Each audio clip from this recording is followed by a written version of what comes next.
Coinciden con el balance agrario que presentamos a final de año desde Guaga. Si en Aragón extrapolamos el sector porcino, prácticamente se coincide en esa bajada de un 8% de esa renta agraria, con lo cual estamos en una situación prácticamente igual. Situaciones tienen que ser muchas. Hemos hablado de la reforma de la PAC, que es inminente, que se está haciendo ya y que se demanda que se haga ese cambio radical. La ley de la cadena tiene que dar otro cambio.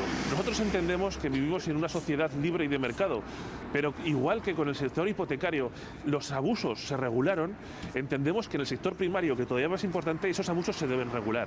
Hasta ahora lo único que ha habido es una declaración de intenciones que ha sido bien acogida por el sector, pero que si no va más allá es humo, y del humo no sacamos nada. ¿Y qué sería ir más allá? ¿Qué más medidas reclaman al Gobierno?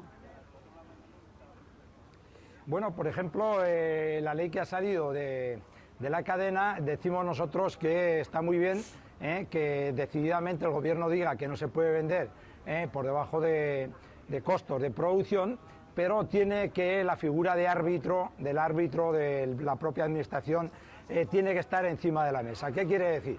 ¿Quién va a poner el precio? El productor no, el primer operador tampoco. Alguien tiene que definir cuál es el precio que el consumidor pueda identificar para saber que no están manipulando el precio no es lineal y que no están manipulando lo que todos nos interesa, que es el interés general.